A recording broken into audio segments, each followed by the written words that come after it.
স্বর্ণার পর বিএসএফ এর গুলিতে কিশোরের মৃত্যু, দুই দেশের সম্পর্কে প্রভাব পড়ার আশঙ্কা পররাষ্ট্র উপদেষ্টার। বাজারে বন্ধ হয়নি চাঁদাবাজি, কঠোরভাবে দমন করবে অন্তর্বর্তী সরকার। থামছে না শ্রমিক অসন্তোষ, সাভার আশুলিয়ায় 90 পোশাক কারখানায় ছুটি। রাস্তা বন্ধ করে পলিটেকনিক শিক্ষার্থীদের বিক্ষোভ, যানজটের ভোগান্তিতে রাজধানীবাসী।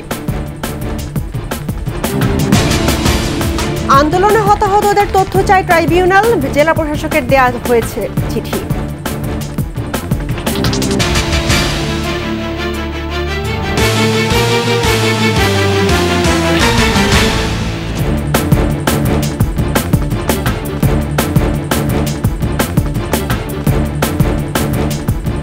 শুনছিলেন ফার্স্ট সিকিউরিটি ইসলামী ব্যাংক পিএলসি সংবাদ শিরোনাম। আমন্ত্রণ রাতের 21 সংবাদে, আপনাদের সঙ্গে আছি রাহনুমা রাহি। দর্শক, 21 টেলিভিশনের সংবাদ একই সাথে সরাসরি দেখতে পাবেন আমাদের ফেসবুক পেজ www.facebook.com/2124 অনলাইনে। এছাড়া সাবস্ক্রাইব করতে পারেন www.youtube.com/21etv চ্যানেলে। এছাড়া সংবাদে আরও থাকছে: আওয়ামী লীগের ধানমন্ডি কার্যালয়ে বসত তারার মেলা, রাজনীতিবিদদের বেডরুমেও ছিল অবাধ যাতায়াত।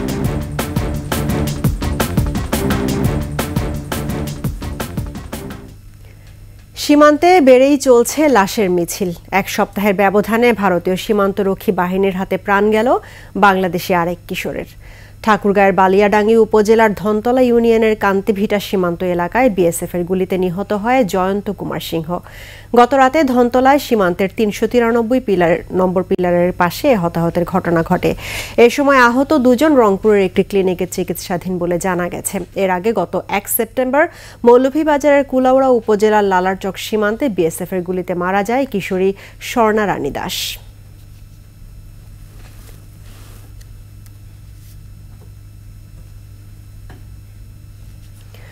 রোহিঙ্গা সংকট সমাধানে ভ্যাটিকানের সহযোগিতা চাইলেন অন্তর্বর্তী সরকারের প্রধান প্রফেসর ডক্টর মোহাম্মদ ইউনুস। রাষ্ট্রীয় অতিথি ভবন যমুনায় প্রধান উপদেষ্টা অধ্যাপক মোহাম্মদ ইউনুসের সাথে সৌজন্য সাক্ষাৎ করেন বাংলাদেশে নিযুক্ত ভ্যাটিকানের রাষ্ট্রদূত কেভিন এস রান্ডেন। বৈঠকে প্রধান উপদেষ্টা বাংলাদেশে আশ্রয় নেওয়া 10 লাখেরও বেশি রোহিঙ্গা প্রত্যাবাসনে ভ্যাটিকানের সহযোগিতা কামনা করেন। এ সময় আশ্রয় নেওয়া রোহিঙ্গাদের জন্য আন্তর্জাতিক সহায়তা বাড়ানোর উপর জোর দেন ভ্যাটিকানের দূত।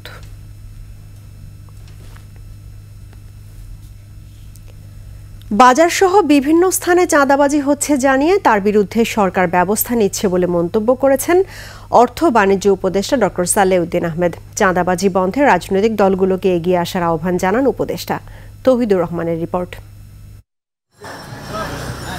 হাট বাজার সহ বিভিন্ন স্থানে চাঁদাবাজির কারণে দাম বাড়ে পণ্যের, আর এর সরাসরি প্রভাব পড়ে সাধারণ মানুষের ক্রয় ক্ষমতার উপর। তবে শেখ হাসিনার সরকার পতনের পরও বিভিন্ন স্থানে চাঁদাবাজির খবর পাওয়া গেছে। সচিবালয়ে ইউএনডিপির প্রতিনিধিদের সঙ্গে বৈঠক শেষে বিষয়টি নিয়ে কথা বলেন অর্থ ও বাণিজ্য উপদেষ্টা। চাঁদাবাজি তো শুধু এটা অর্থনৈতিক বাণিজ্যিক সিদ্ধান্ত না, এখানে রাজনীতি আছে, সমাজের অনেকগুলো ভ্যালু আছে। আর কোনোদিন তো ভ্যাকুয়াম থাকে না, শূন্যস্থান অলওয়েজ পূরণ হয়, সেটা কন্ট্রোল করতে একটু সময় লাগবে। তো পণ্যের দাম আগের চেয়ে কমেছে বলেও মন্তব্য করেন তিনি। মূল্যস্ফীতি একটু এসে পাচ্ছেন, তো কিছু কমছে, যে সাপ্লাইয়ের বা সরবরাহের কোনো কমতি হবে না, এবং আমাদের সেটা হলো আপনার ভোক্তাদের উপর কোনো বাড়তি চাপ যেন না। সচিবালয়ে নিজ কার্যালয়ে ব্রিফিংয়ে চাঁদাবাজি বন্ধে রাজনৈতিক দলগুলোকে স্বচ্ছতার সাথে ভূমিকা রাখার তাগিদ দেন সমাজ কল্যাণ উপদেষ্টা। তাদের দায়িত্ব আছে নিজেদেরকে পরিষ্কার দেখানো সমাজের কাছে, তাদের দায়িত্ব আছে দেখানোর যে তারা চাঁদাবাজি করে না। ভিক্ষুক মুক্ত সমাজ গঠনে সরকার ব্যবস্থা নিচ্ছে বলেও জানান তিনি। যেই প্রান্তিক জনগোষ্ঠীর কাছে আমরা যাব, তাদেরকে আমরা ভিক্ষুক তৈরি করতে চাই না। তৌহিদুর রহমান, 21 টেলিভিশন, ঢাকা। নানামুখী উদ্যোগেও সাভার ও আশুলিয়ায় থামছে না শ্রমিক অসন্তোষ। এ পরিস্থিতিতে সোমবার ওই এলাকার 90টি কারখানায় ছুটি ঘোষণা করতে বাধ্য হয় কর্তৃপক্ষ। সকালে নির্ধারিত সময়ে শ্রমিকরা কারখানায় উপস্থিত হলেও দাবি আদায় না হওয়ায় কাজ বন্ধ করে বসে থাকেন তারা। এদিকে শিল্পাঞ্চলের পরিস্থিতি অস্থিতিশীল করার অভিযোগে সন্দেহভাজন 11 জনকে আটক করেছে যৌথ বাহিনী। সাভার প্রতিনিধি তথ্য ছবিতে ডেস্ক রিপোর্ট। শিল্প পুলিশ জানায় সোমবার সকালে বেশ কয়েকটি পোশাক কারখানার শ্রমিকরা কাজে যোগ না দিয়ে বেরিয়ে আসে। এমন শ্রমিক বিক্ষোভের মুখে বন্ধ রয়েছে অন্তত ৯০টি কারখানা। পরিস্থিতি নিয়ন্ত্রণে আইনশৃঙ্খলা বাহিনীর পাশাপাশি মোতায়েন রয়েছে বিজিবি ও সেনাবাহিনী। রোববার বিকেলে বকেয়া বেতন পরিশোধ সহ ১৬ দফা দাবিতে কর্মবিরতি পালন করছিল ইউফোরিয়া গার্মেন্টসের শ্রমিকরা। এ সময় কর্মকর্তাদের সাথে তাদের কথা কাটাকাটি হয়। এর জের ধরে রাতে উভয় পক্ষের মধ্যে সংঘর্ষ বাধে। এ সময় কারখানাটিতে ভাঙচুর করে বিক্ষুব্ধ শ্রমিকরা। খবর পেয়ে আইনশৃঙ্খলা বাহিনীর সদস্যরা কারখানা এলাকায় গেলে তাদের সাথেও সংঘর্ষ হয়। এতে শ্রমিক ছাড়াও আহত হয়েছে বেশ কয়েকজন আইনশৃঙ্খলা বাহিনীর সদস্য। পরে আইনশৃঙ্খলা বাহিনীর আরও সদস্য ঘটনাস্থলে গিয়ে পরিস্থিতি নিয়ন্ত্রণে আনে। Masum আলিসা, desk report, ২১ television. রাজধানীর তেজগাঁ শিল্পাঞ্চল এলাকার ৭ রাস্তা অবরোধ করে বিক্ষোভ করেছেন পলিটেকনিকের শিক্ষার্থীরা। ৬ দফা দাবিতে সকাল ১০টার পর কারিগরি ছাত্র আন্দোলন ব্যানারে বিক্ষোভ শুরু করেন তারা। এতে রাজধানীর অধিকাংশ এলাকায় তীব্র যানজট ছড়িয়ে পড়ে, দুর্ভোগে পড়েন অনেকে। মাহতাব মিনহাজের প্রতিবেদন। ৬ দফা দাবিতে রাজধানীর ৭ রাস্তা মোড় অবরোধ করে পলিটেকনিক ইনস্টিটিউটের শিক্ষার্থীরা। তাদের দাবির মধ্যে রয়েছে ডিপ্লোমা ইঞ্জিনিয়ারিং কোর্স ৪ বছর মেয়াদী করা, ২০২১ সালের বিতর্কিত নিয়োগপ্রাপ্ত ক্রাফট ইন্সট্রাক্টরদের অপসারণ সহ কারিগরি সেক্টরে সকল শূন্য পদে জনবল নিয়োগ। সকল পলিটেকনিকের প্রিন্সিপাল এবং অধ্যক্ষ উপাধ্যক্ষ থেকে শুরু করে যারা নন টেকনিক্যাল আছে তারা যেন দ্রুত সময়ের মধ্যে আমাদের কারিগরি শিক্ষার সেক্টর ছেড়ে চলে যায়। ডিপ্লোমা ইন ইঞ্জিনিয়ারিং ছাত্রছাত্রীদের জন্য প্রস্তাবিত 4টি ইঞ্জিনিয়ারিং কলেজ, সেই 4টি ইঞ্জিনিয়ারিং কলেজ শতভাগ সিট নিশ্চিত করতে হবে।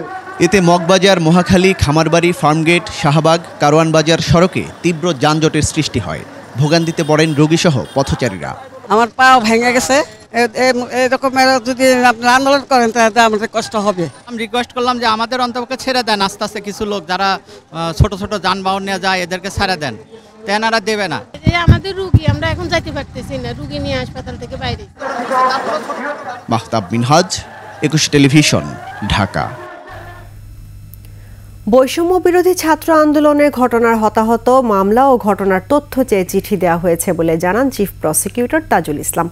দেশের সব বিশ্ববিদ্যালয়ের ভিসি, সব জেলার ডিসি, এসপি, সিভিল সার্জন ও সব সরকারি হাসপাতাল, কবরস্থানের তত্ত্বাবধায়কের কাছে এ চিঠি দেওয়া হয়েছে।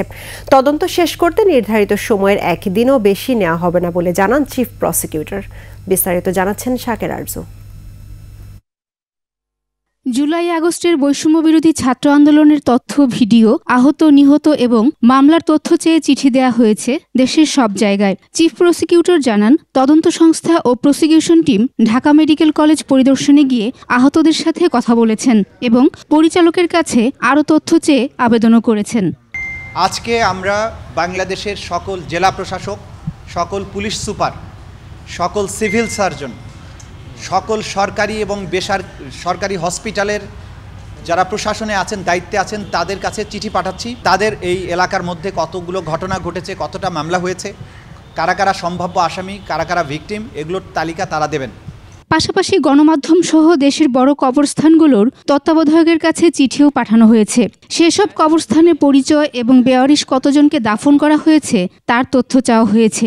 আগস্ট বা জুলাই বিপ্লবের যত ডকুমেন্টস আপনাদের ক্যামেরায় ধারণ করা আছে, আপনাদের রিপোর্টে ধারণ করা আছে, এই সব কিছুর কপি আমাদেরকে সরবরাহ করার জন্য সেটাও আমরা রিকোয়েস্ট করেছি। আশা করছি সেগুলো আমরা পেয়ে যাব। বিচার প্রক্রিয়া দীর্ঘ বা কোনো রাজনৈতিক উদ্দেশ্য নেই বলে সাংবাদিকদের প্রশ্নের উত্তরে জানান তাজুল ইসলাম।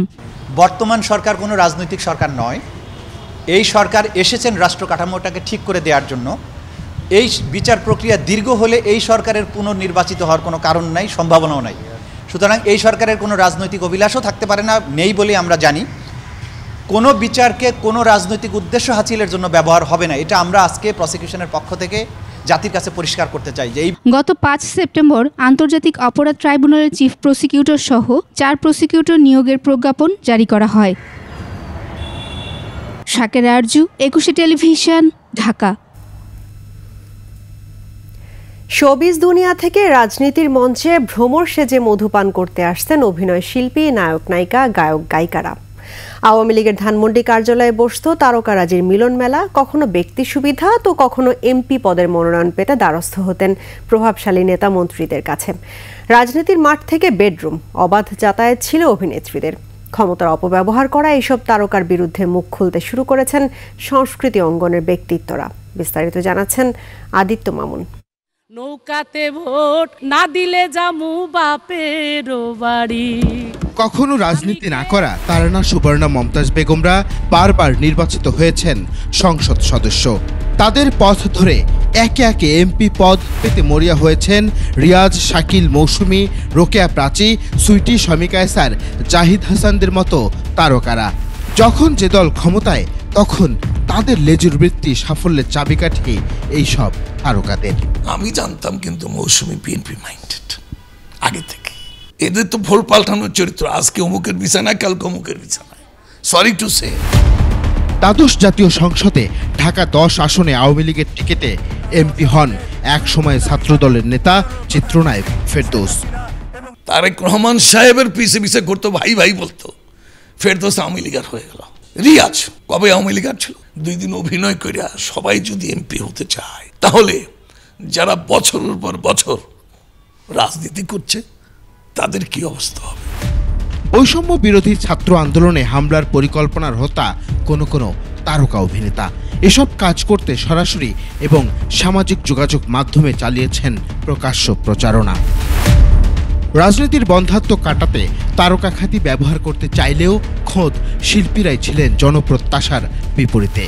ব্যক্তি স্বার্থকে প্রাধান্য দিয়েই দিনকে রাত, রাতকে দিন করতেন যেসব তারকা শিল্পী, তাদের এখন খুঁজে পাওয়া যাচ্ছে না।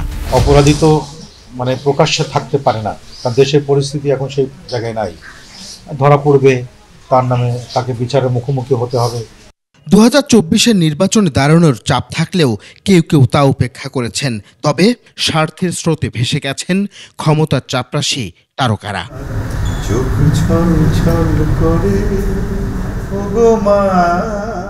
আদিত্য মামুন, 21 টেলিভিশন, ঢাকা। ভাতের হোটেলের নামে ঢাকা মহানগর গোয়েন্দা পুলিশের কার্যালয়কে রঙ্গমঞ্চ বানিয়েছিলেন ডিবি হারুন। রাজনীতিবিদ থেকে শুরু করে রূপালী পর্দার কলাকুশলী, কেউই বাদ যায়নি তার নির্মম রসিকতা থেকে। শেখ হাসিনার পতনের পর ভাতের হোটেল বন্ধ, হারুনও পলাতক। বিস্তারিত জানাচ্ছেন নাহিদ সিরাজি নিম্মি। আপনার ভাতের হোটেল যেখানে এখন আছে আমরা সেখানেই যেতে চাই। আপনার ভাতের হোটেলটা কোথায় দয়া করে একটু জানাবেন। এমনি তো মুখে বলতে পারবেন না, অনলাইনে না জানান। আমরা একটু যে সুন্দরভাবে একটু ভাতের হোটেলে ভাত খেয়ে আপনার সাথে একটু ছবি তুলে আসবো। ছাত্র জনতার আন্দোলন নিয়ে বিভ্রান্তি ছড়াতে সমন্বয়কদের ভাতের হোটেলে নিয়ে যান ঢাকা মহানগর পুলিশের সাবেক অতিরিক্ত কমিশনার হারুন অর রশিদ। বাধ্য করেন তাদের কর্মসূচি প্রত্যাহারের কথা জানাতে।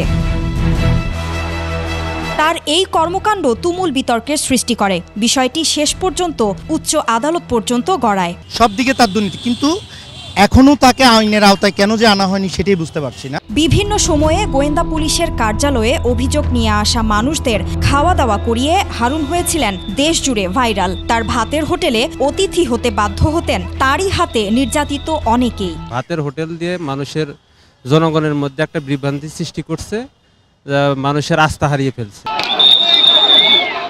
ডিবি হারুন নামে পরিচিতি পাওয়া এই পুলিশ কর্মকর্তার ভাতের হোটেলে যেতে বাধ্য হয়েছিলেন বিএনপি নেতা গয়েশ্বর চন্দ্র রায়। সরকার বিরোধী কর্মসূচিতে মারধরের পর তাকে ডিবি কার্যালয়ে নিয়ে আপ্যায়ন করেন হারুন। রূপালী পর্দার কলাকুশলী শিল্পীরা হর হামেশাই অতিথি হতেন হারুনের। মামলা, দ্বন্দ্ব সংঘাত নিরসন করতেই তারা যেতেন সেখানে। একসময় দেখছি পরিমণের সমস্যার সমাধান করছে, বুবলির সমস্যার সমাধান করছে, হিরো আলমের সমস্যার সমাধান করছে। সব দায়িত্ব কি তার? ডিবি এমন একটা প্রতিষ্ঠান, সেখানে হচ্ছে মানুষের সেবা দেওয়ার প্রতিষ্ঠান। এখানে যদি সে ভাতের হোটেল খুলে বসে, এত দুঃখজনক তার কিছু থাকে না। গায়ক গায়িকা, উদ্যোক্তারাও যেতেন ভাতের হোটেলে। পারিবারিক সমস্যা দূর করতে ডিবি হারুনের শরণাপন্ন হতেন তারা। ভাতের হোটেলের অতিথি হতেন সাংবাদিকরাও। দাগী আসামিদের ছাড়িয়ে আনার তদবির নিয়ে সেখানে যেতেন আরও অনেকেই। ছাত্র জনতার আন্দোলনে হাসিনা সরকারের পতনের পর ডিবি হারুনেরও খোঁজ মিলছে না, তবে তার কার্যকলাপ মানুষ ঠিকই মনে রেখেছে। গাজীপুর ছিল, সেখানে দুর্নীতি করে আসছে, ঢাকা আসছে, সেখানেও করছে, নারায়ণগঞ্জ গেছে, সেখানেও করছে। আমি মনে করি ডিবি হারুনের মতন ভবিষ্যতে এরকম কোনো অফিসার এই ধরনের কোনো কর্মকাণ্ড না করে। ডিবি হারুন ও ভাতের হোটেলের এই নির্মম আতিথেয়তা নিয়ে সিনেমা বানাতে চান পরিচালক ও প্রযোজকরা। নাহিদ সিরাজি নিম্মি, 21 টেলিভিশন, ঢাকা। নিচ্ছি সংবাদ বিরতি। যখন ফিরছি তখন অন্যান্য খবরের সঙ্গে আরও থাকবে। আয়নাঘরের অবস্থান উন্মোচনের আলটিমেটাম, গুমের শিকারদের ফিরিয়ে দেওয়ার দাবি। ভারতের প্রভুত্ব কারো জন্যই শুভ নয় বললেন মির্জা ফখরুল, দ্রুত নির্বাচন দেওয়ার আহ্বান।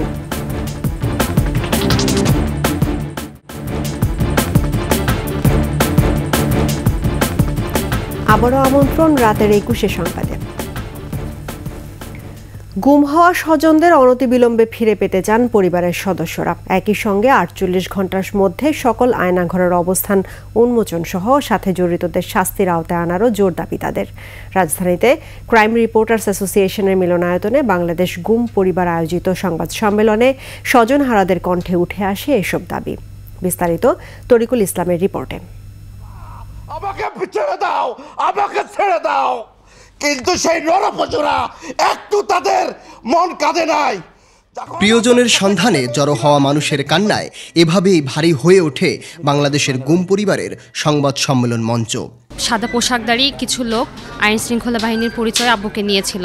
আমার উপস্থিতি আমার ছেলেকে র‍্যাব 10 পরিচয় দিয়ে নিয়ে যায়। গুম হয়ে যাওয়া মানুষগুলোকে ফিরে পাওয়ার আকুতির পাশাপাশি জোর দাবি উচ্চারিত হয় তাদের কণ্ঠে।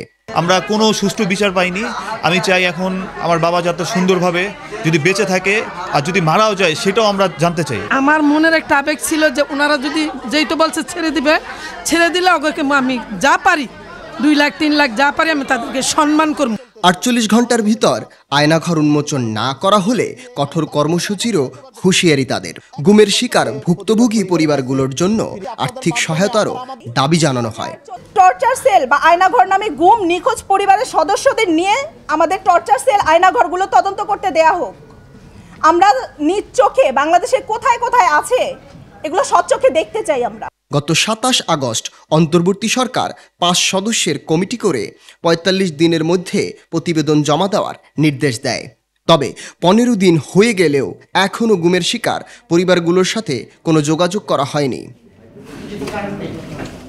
তরিকুল ইসলাম, 21 টেলিভিশন, ঢাকা। ভারত সবসময় তার পার্শ্ববর্তী দেশগুলোর ওপর প্রভুত্ব করেছে, যা কারো জন্যই শুভ নয় বলে মন্তব্য করেছেন বিএনপি মহাসচিব মির্জা ফখরুল ইসলাম আলমগীর। যৌক্তিক সংস্কার শেষে দ্রুত জনগণের ক্ষমতা নির্বাচিত সরকারের হাতে তুলে দেওয়ারও আহ্বান জানান মির্জা ফখরুল। মানিক শিকদারের রিপোর্ট। জাতীয়তাবাদী মহিলা দলের 46তম প্রতিষ্ঠাবার্ষিকী উপলক্ষে সকালে জিয়াউর রহমানের সমাধিসৌধে শ্রদ্ধা জানানো হয়। সে সময় মির্জা ফখরুল বলেন, দীর্ঘ প্রায় 16 বছরের ফেসিবাদী আওয়ামী শাসনের হাত থেকে ছাত্র জনতার আন্দোলনের মাধ্যমে দেশ মুক্ত হয়েছে। যত দ্রুত সম্ভব সংস্কার করে নির্বাচনের মাধ্যমে জনগণের ক্ষমতা জনগণের হাতে তুলে দেওয়ার আহ্বান জানান তিনি। একটা যৌক্তিক সময়ের মধ্যে নির্বাচন হতে পারে এবং জনগণের ক্ষমতা জনগণের হাতে তুলে দেওয়া যেতে পারে, সেই ব্যবস্থা করার জন্য আমরা তাদেরকে অনুরোধ করেছি। ভারত প্রসঙ্গেও মন্তব্য করেন মির্জা ফখরুল ইসলাম আলমগীর। ভারত সবসময় একটা প্রভুত্ব একটা রাজনীতি তারা এই দেশগুলোর সঙ্গে পার্শ্ববর্তী দেশগুলোর সঙ্গে করেছে, যেটা ভারতের জন্য শুভ বয়ে আনবে না, পার্শ্ববর্তী দেশগুলোর জন্য শুভ বয়ে আনবে। সুতরাং মানিক শিকদার, 21 টেলিভিশন, ঢাকা। যত দ্রুত সম্ভব নির্বাচন অনুষ্ঠানের আহ্বান জানিয়েছেন বিএনপির স্থায়ী কমিটির সদস্য আমির খসরু মাহমুদ চৌধুরী। বিকেলে রাজধানীর গুলশানে বিএনপি চেয়ারপারসনের কার্যালয়ে গণ অধিকার পরিষদ, ন্যাশনাল ডেমোক্রেটিক মুভমেন্ট ও গণতান্ত্রিক বাম ঐক্যের সঙ্গে বৈঠক করেন বিএনপি নেতারা। পরে ব্রিফিংয়ে দলের স্থায়ী কমিটির সদস্য জানান, ফ্যাসিস্ট সরকারের পতনের পর কি কি করা প্রয়োজন তা বিএনপির 31 দফায় রয়েছে। এর ভিত্তিতেই রাষ্ট্র সংস্কার করা সম্ভব বলে জানিয়ে তিনি বলেন, তারেক রহমান যে জাতীয় সরকারের কথা বলেছেন তা নিয়ে কাজ করছে বিএনপি। আগামীর বাংলাদেশের মানুষের যে প্রত্যাশা, যে আকাঙ্ক্ষা, সেগুলো পূরণ করতে সক্ষম হবে। এই জন্য ইন্টেরিয়াম সরকারকে আমরা সার্বিক সহযোগিতা দিয়ে যাচ্ছি এবং দিয়ে যাব। আমরা সবাই মিলে 31 দফা প্রণয়ন করেছি। ইনশাআল্লাহ আমরা এটা আগামী দিনে বাস্তবায়ন করব। নির্বাচনের পরবর্তীতে তারেক রহমান সাহেব যে জাতীয় সরকারের ঘোষণা করেছেন, সেই জাতীয় সরকারে এই 31 দফা বাস্তবায়নের জন্য সম্মিলিতভাবে আমরা কাজ করব এবং জাতীয় সরকার সেটা বাস্তবায়ন করবে আগামী দিনে। কেন্দ্রীয় কর্মসূচির অংশ হিসেবে দ্বিতীয় দিনে কুষ্টিয়া, বরিশাল ও খাগড়াছড়িতে বৈষম্য বিরোধী ছাত্র আন্দোলনের সমন্বয়করা সফর করেছেন। সেখানে নিহত ও আহতদের পরিবারের সাথে মতবিনিময় করেছেন সমন্বয়করা। প্রতিনিধিদের তথ্যচিত্রে বিস্তারিত দেখুন ডেস্ক রিপোর্টে। সারা দেশে জনমত গঠনের অংশ হিসেবে খাগড়াছড়ি সফরে যান ছাত্র আন্দোলনের কেন্দ্রীয় সমন্বয়ক দল। এ সময় হাসনাত আব্দুল্লাহ বলেন, সকল রাষ্ট্রীয় প্রতিষ্ঠানের প্রতি জনগণের আস্থা ফিরিয়ে আনা এবং স্বাধীন ও নিরপেক্ষ নির্বাচন কমিশন গঠন হওয়া পর্যন্ত অন্তর্বর্তীকালীন সরকারকে সময় দেওয়া উচিত। বিগত 16 বছরে 11 লক্ষ কোটি টাকা আপনাদের বিদেশে পাচার করা হয়েছে। ভূমি অফিসে যারা রয়েছেন, বিআরটিতে যারা রয়েছেন, পাসপোর্টে যারা রয়েছেন বা সার্ভিস ওরিয়েন্টেড প্রতিষ্ঠানগুলিতে যারা রয়েছেন, আপনারা যদি মনে করে থাকেন আপনাদের রিপ্লেসমেন্ট কেউ নেই, তাহলে আমরা বলে দিতে চাই, ছাত্র নাগরিক কুনিয়া সিনার যেভাবে রিপ্লেসমেন্ট বের করে নিয়েছে, আপনাদের রিপ্লেসমেন্ট আমরা বের করে নিব। এদিকে খুলনা বিভাগীয় সফরের অংশ হিসেবে দ্বিতীয় দিনে কুষ্টিয়ায় অবস্থান করে সমন্বয়কদের একটি প্রতিনিধি দল। জেলা শিল্পকলা একাডেমিতে সকালে বৈষম্য বিরোধী আন্দোলনে নিহত ও আহতদের পরিবারের সাথে মতবিনিময় করেছেন সমন্বয়করা। পরে জেলা প্রশাসকের কার্যালয়ে সভা শেষে বিকেলে কুষ্টিয়া পাবলিক লাইব্রেরি মাঠে জনসাধারণের সাথে মতবিনিময় করেন। ঐক্যবদ্ধভাবে দেশ সংস্কার করে স্বপ্নের সুন্দর বাংলাদেশ করার অঙ্গীকার করেন তারা। এছাড়া বরিশাল বিশ্ববিদ্যালয়ের দুর্নীতি, অন্যায় ও চাঁদাবাজির বিরুদ্ধে কার্যকর ব্যবস্থা নেওয়ার অঙ্গীকার করেন কেন্দ্রীয় সমন্বয়ক দল। Mahiya Rahman, desk report, 21 television. এদিকে স্বৈরাচারী হাসিনা সরকার 15 বছরে লুটপাট, অনিয়ম, দুর্নীতি ও গুম খুনের যে ভয়াবহ পরিস্থিতির সৃষ্টি করেছিল তা থেকে পরিত্রাণ পেতে সংস্কারের বিকল্প নেই বলে মন্তব্য করেছেন জামায়াতে ইসলামের সেক্রেটারি জেনারেল মিয়া গোলাম পরোয়ার। দুপুরে গাইবান্ধায় ছাত্র আন্দোলনে নিহত আহতদের পরিবারের সাথে মতবিনিময়ে মিয়া গোলাম পরোয়ার বলেন, গণ অভ্যুত্থানের শহীদদের রক্তের ঋণ শোধ করতে হবে। অবাধ, সুষ্ঠু ও নিরপেক্ষ নির্বাচনের জন্য নির্বাচন কমিশন, নির্বাচনী আইন সহ প্রশাসনের বিভিন্ন স্তরে থাকা স্বৈরাচারের দোসরদের সরিয়ে সংস্কার করারও দাবি জানান জামায়াতে ইসলামের সেক্রেটারি জেনারেল। দ্রুত নির্বাচন দিয়ে নির্বাচিত সরকারের হাতে ক্ষমতা হস্তান্তরের আশাও ব্যক্ত করেন মিয়া গোলাম পরোয়ার।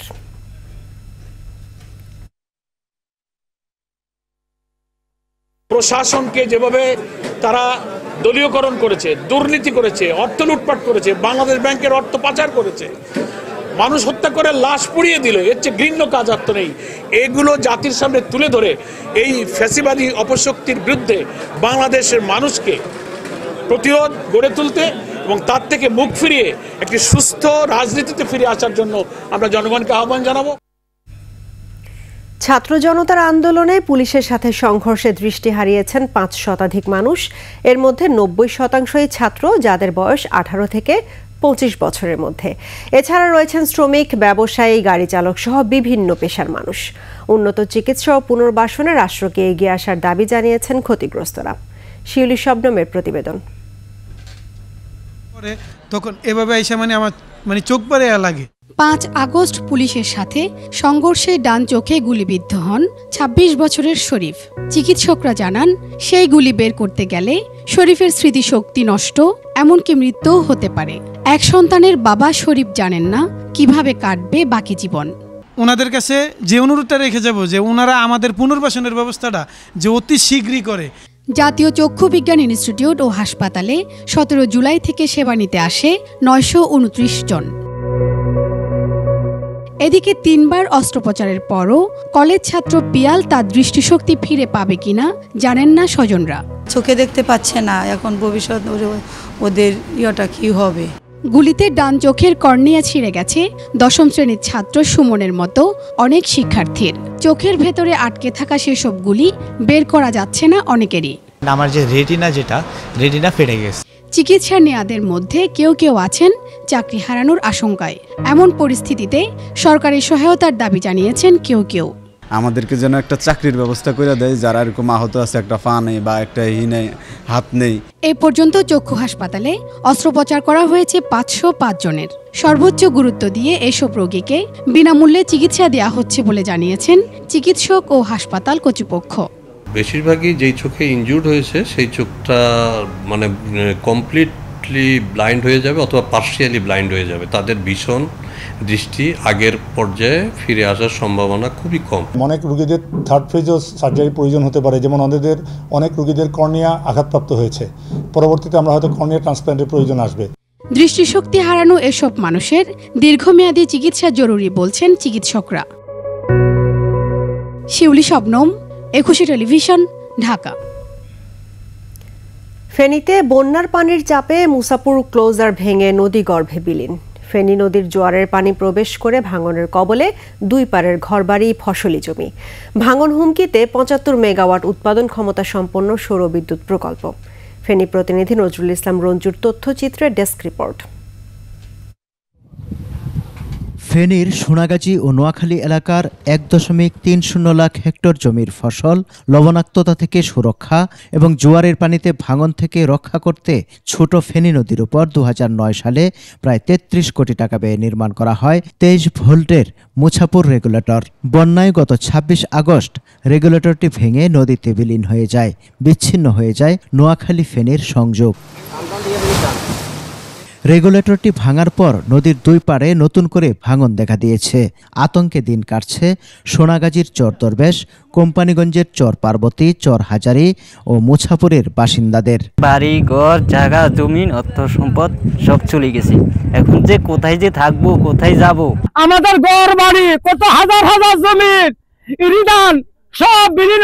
এটা একেবারে ভেঙে চুরমাচুর হয়ে যাচ্ছে, সুতরাং আমাদের চলাফেরা অত্যন্ত কষ্টকর। রেগুলেটর দ্রুত পুনর্নির্মাণ না হলে ১৭৩ কোটি টাকা ব্যয়ে নির্মিত মুছাপুর ক্লোজার বাঁধ, সৌর বিদ্যুৎ প্রকল্প, মাছের ঘের সহ ৩ ফসলি জমি নদীতে বিলীন হওয়ার আশঙ্কা রয়েছে। আমাদের ফসলাদি অনেক ক্ষতি হবে। এখানে আমাদের অনেক মাছের চাষ আছে, আবাদ আছে। আমাদের বহু কষ্ট হয়েছে, মানুষের ধান পান দোকানপাট সবগুলা নষ্ট হয়ে যেতেছে। অনেক মানুষের ফসলাদি প্রায় ৩০,০০০ বা ২৫,০০০ এই নদীর পারে বসত বাড়ি ভাঙে গেছে। ভাঙন রোধে প্রায় ১০০ কোটি টাকা ব্যয়ে জরুরি ভিত্তিতে জিআই ব্যাগ ফেলা হচ্ছে। স্থায়ীভাবে প্রকল্প নেওয়ার কথাও জানায় পানি উন্নয়ন বোর্ড। এখানে একটা পার্মানেন্ট প্রকল্প দরকার আর কি, এমন মনে হয়, বুঝছেন? আমরা এই ব্যাপারে এই পরিস্থিতিটা সামাল দিয়ে আমরা একটা প্রকল্প তৈরি করব। দ্রুত রেগুলেটর পুনর্নির্মাণের দাবি ভুক্তভোগীদের। সমর ইসলাম, ডেস্ক রিপোর্ট, একুশে টেলিভিশন। ভরা মৌসুমেও ইলিশের বাড়ি চাঁদপুরে তেমন সরবরাহ নেই, এতে লোকসান গুনতে হচ্ছে জেলেদের। আর ফরিদপুরে সিন্ডিকেটের কারসাজিতে কমছে না ইলিশের দাম। কার্যকর পদক্ষেপ না নেয়ায় ন্যায্য মূল্যে কিনতে পারছেন না ক্রেতারা। ফরিদপুরে চাঁদপুর প্রতিনিধি তথ্য ছবিতে ডেস্ক রিপোর্ট। ভরা মৌসুমেও পদ্মা মেঘনায় জেলেদের জালে কাঙ্ক্ষিত ইলিশ ধরা পড়ছে না। চাঁদপুরের আড়তগুলোতে মিলছে না ভোলা, বরিশাল, বরগুনা, পাথরঘাটা, মহিপুর, সন্দ্বীপ, নোয়াখালী সহ সমুদ্রবর্তী ইলিশ।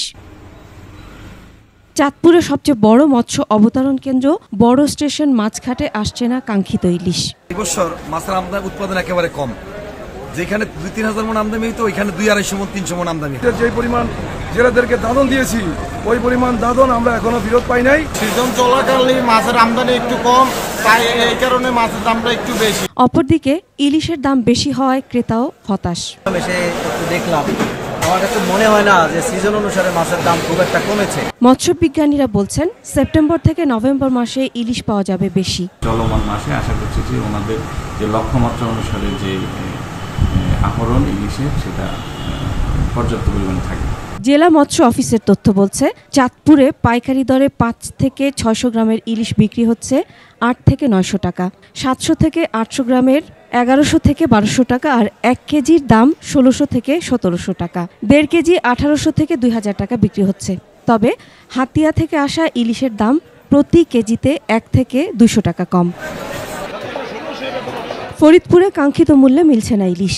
বাজারে ১ কেজি ওজনের ইলিশ বিক্রি হচ্ছে ১১০০ থেকে ১২০০ টাকায়, আর ওজন ১ কেজির বেশি হলে ১৩০০ থেকে ১৮০০ টাকা।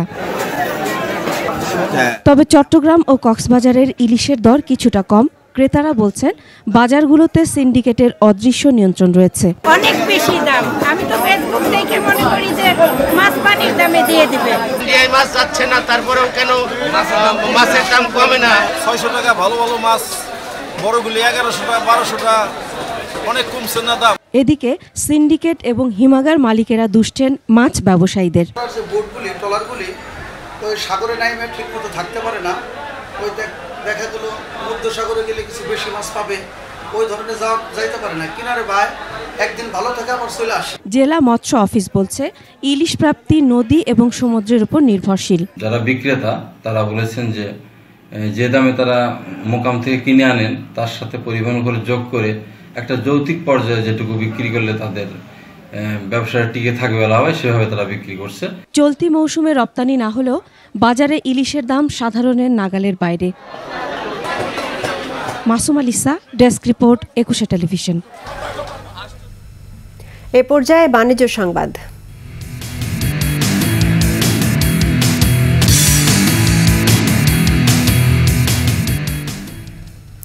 ইসলামী ব্যাংক বাংলাদেশ পিএলসি এর নবগঠিত পরিচালনা পর্ষদের সাথে প্রধান কার্যালয় নির্বাহী ও শাখা প্রধানদের মত বিনিময় সভা অনুষ্ঠিত হয়েছে। আজ ইসলামী ব্যাংক টাওয়ারে এই সভা অনুষ্ঠিত হয়। এতে প্রধান অতিথি হিসেবে উপস্থিত ছিলেন ব্যাংকের চেয়ারম্যান মোহাম্মদ ওবায়দুল্লাহ আল মাসুদ। ব্যাংকের ম্যানেজিং ডিরেক্টর মোহাম্মদ মুনিরুল মাওলার সভাপতিত্বে সভায় বিশেষ অতিথির বক্তব্য দেন এক্সিকিউটিভ কমিটির chairman Mohammad Abdul Jalil, risk management কমিটির chairman professor doctor M Masud Rahman সহ আরও অনেকে। অনুষ্ঠানে স্বাগত বক্তব্য দেন additional managing director Mohammad Altaf Hossain.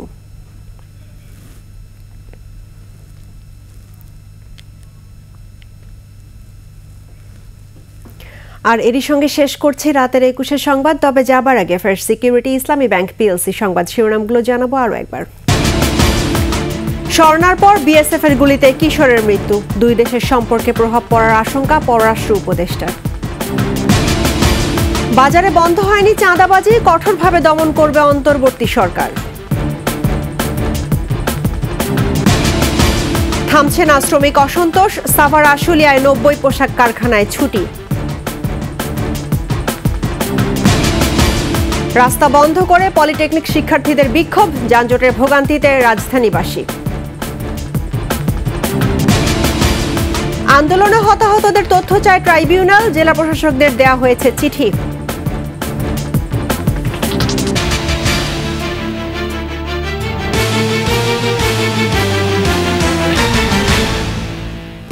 দর্শক, 21 সর্বশেষ খবর জানতে ডায়াল করুন 2021 নম্বরে, আর ভিজিট করুন 21-tv.com এই ওয়েবসাইটে। ফেসবুকে ভিজিট করতে পারেন www.facebook.com/2124 অনলাইনে।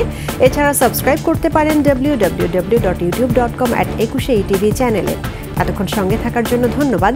আমাদের পরবর্তী সংবাদ আয়োজন রাত 12টা 55 মিনিটে দেখার আমন্ত্রণ রইল। 21 সঙ্গেই থাকুন।